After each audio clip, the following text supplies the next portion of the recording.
guys? Today's a happy day. It's a happy, happy day. Today's video is going to be about the first time I told my girlfriend I loved her. So, below, if you want to have a similar experience, get my book, Dating the Woman You Will Marry. This was, let me go ahead and tell you where I was emotionally. I emotionally feel that I was in love with her the second week I knew her. But I didn't say anything because I didn't want to push her away because that could scare somebody. Let's see. Where are we? So I met her November 23rd, so December 23rd. So I'm just entering my second month of knowing her. And this is how I was feeling. When I made the decision to commit to her, it was to be radically honest at all times. I've not held her back, and this is something you will find interesting. I find it interesting. I actually tell her how much money I make. That has never happened with any other woman I've dated. It's like, yeah, I did this. I made $5,000 a day. I sold this. I made $4,000. I've never. And the reason for that is going back to my video, being her husband for your husband. If you're married to a wife, she should know everything. She should know all the finances. She know everything about you. She should know. So in keeping with that theme, I tell her everything. First time I've been openly honest about the money I made. And I will say, for me, it's freeing because I don't have to I used to go to great lengths to keep how much money I made. At one point, I was making a lot of money. I was doing about $250,000 per month, which for a lot of people is insane. And the first month I did that, I was like, yeah, I did it again, I did it again, I did it again, I did it again. And I realized that when you tell a woman that you're dating that you're making a lot of money, the hand comes out. I remember this girl I was dating. I was looking at my bank account and I left my computer open and I went somewhere and she went in the office and she said these exact words: "You could easily pay off my student loans." And I went in, shut it down, got out that bank account, said, slow down, slow down, slow down. Because one of the things I learned from one of my business mentors is you should never entrust someone with a lot of money that they're not part of earning. If they have if you just have someone like a wife over here, well, not even a wife, let's just say someone you're dating, someone they don't even think is going to be a wife, you cannot give her that kind of economic power. So I would go through links, but here's the thing. You're driving a Porsche, you're driving the BMW, because at one point I owned a Porsche 911 Turbo S, I had a BMW X5M, and the Mercedes convertible, right? And I paid cash for all of them except for the convertible. I bought the convertible. I used the financing plan to buy the convertible for my car rental business, and I paid that off really, really quick. And I lived in $1 million house, so it's kind of hard to say I don't have money when I have all of these attributes of money, right? Even though I dress like this most of the time, they knew I had money.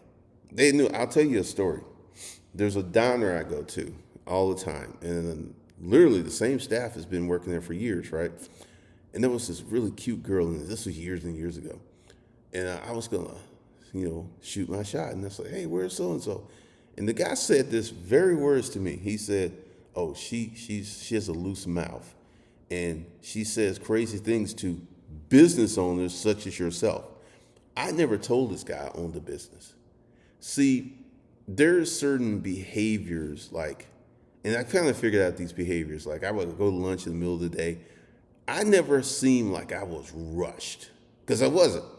This is one of the things I'm introducing my boo to, like going to the mall in the middle of the week. There's hardly anybody in there, right? It's totally different. We went to the Cheesecake Factory the other day, walked right in, got a seat, ordered. Curses going on the weekend where you're going to have to sit and wait. So for me, it was interesting because they knew I had money. They just didn't know how much, right? But I always kept that secret. I never told anyone how much money I made. And then I tell her everything because this woman will be my wife. And I'm acting like a husband beforehand, right? And then I remember it was a day I went and I decided I was going to do it. Because the thing is, I didn't need to hear that I love you too from her. This was for me. This was for me. So I was like, picked her up and everything. Then kind of drove around the way and I pulled in a parking spot and I was like, hey, I got something I need to tell you. And she's like, what? It's like, I love you. I think about you all the time. I'm so proud that you're mine. And then I heard this chuckle. I've never heard this chuckle. And she had this big old smile on her face. And I was like, where'd that chuckle come from? She's like, I don't know. This deep chuckle. I was like, why you got chuckles? So you like, oh, you love all of this? You love all of this, right? I don't know what it was, but then we went ahead and went on with our day. For me, it was important to get that out because I'll share something else with you. There are people in your life that you love and care about, and they have no clue to how much you care and love for them. Years and years ago, I was stationed in Hawaii, Schofield Barracks, 25th Infantry Division. And I had this moment where I wrote my mother, my brother, and my sister these letters saying how much I cared for them and everything. I did not know people would keep those letters. When you literally sit down and say, hey, I love you, you mean this much to me, this is a moment that most people just don't get because one of the reasons I wanted to tell her, I wanted her to be fully understanding of where I was, because it didn't have nothing to do with her. It was where I am. And that chuckle, man, I was like, I love you. And I get this chuckle. I was like, oh. I was like, what is that? What is that, right? And then we went on with our day, and then we went out and stuff. And it was funny. I will say, after that moment, her behavior toward me changed a little bit. She's always been supportive. She always checks on me. She looks after me. But she became more talkative and she became more present.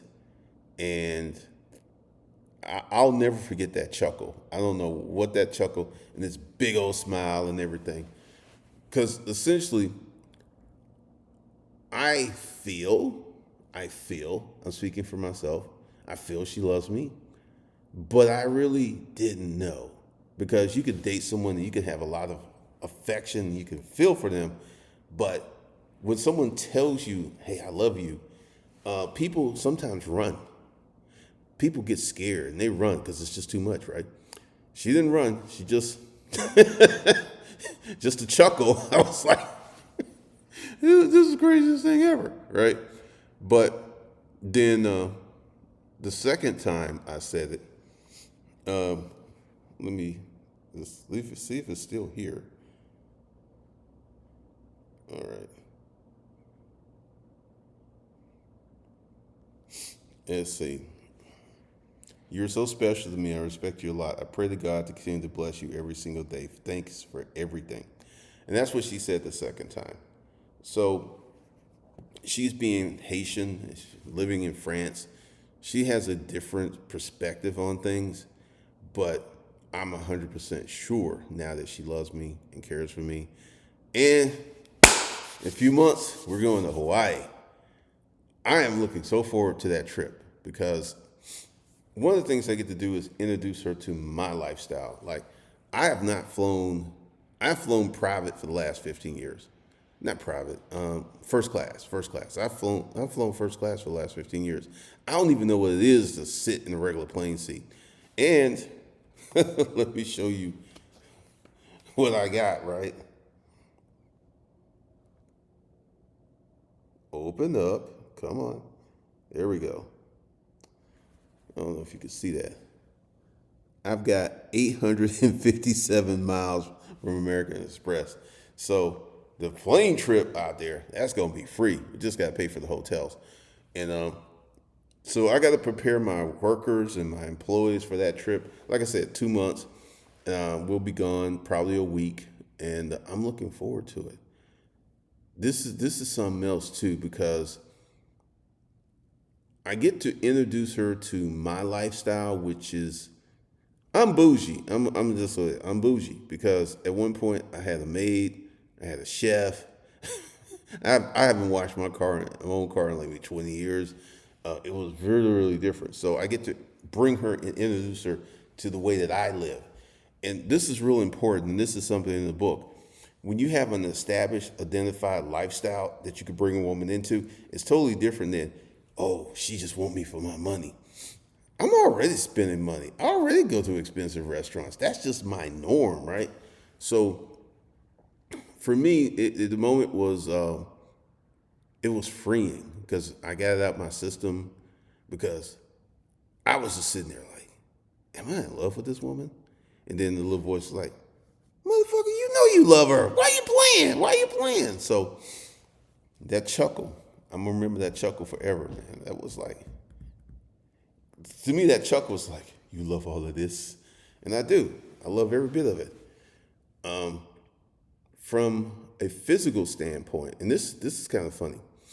The big draw to me, the big draw for me to her was her behavior, because let me show you something. I can find this really quickly once I get into. Yep, it should pop up pretty quickly. When we first met, I knew she was attractive, but I did not know how attractive she was okay, until she did this. She did this video in my car, right? And she was doing that, and I was just sitting there like, I got a baddie. Oh my God. Sometimes I'm a little obtuse. I knew she was attractive, but I didn't know how attractive she was until she did that video. And I was like, oh my God, she's very hot. Because it was like her mannerisms, the way she treated me, and all this other stuff. And then we got to that, and then we began to talk, and we began to get to know each other. And literally, she went from someone I dated November 23rd to becoming my girlfriend November 30th. I know that's crazy quick, but it is what it is, and I'm enjoying every minute of it. So let me know, how did it go the first time you told someone you loved them? I'm be interested in checking out your responses, seeing what you guys got to say. Also, if you want to experience something that's non-defensive dating, get my book, Dating the Woman You Will Marry, links below.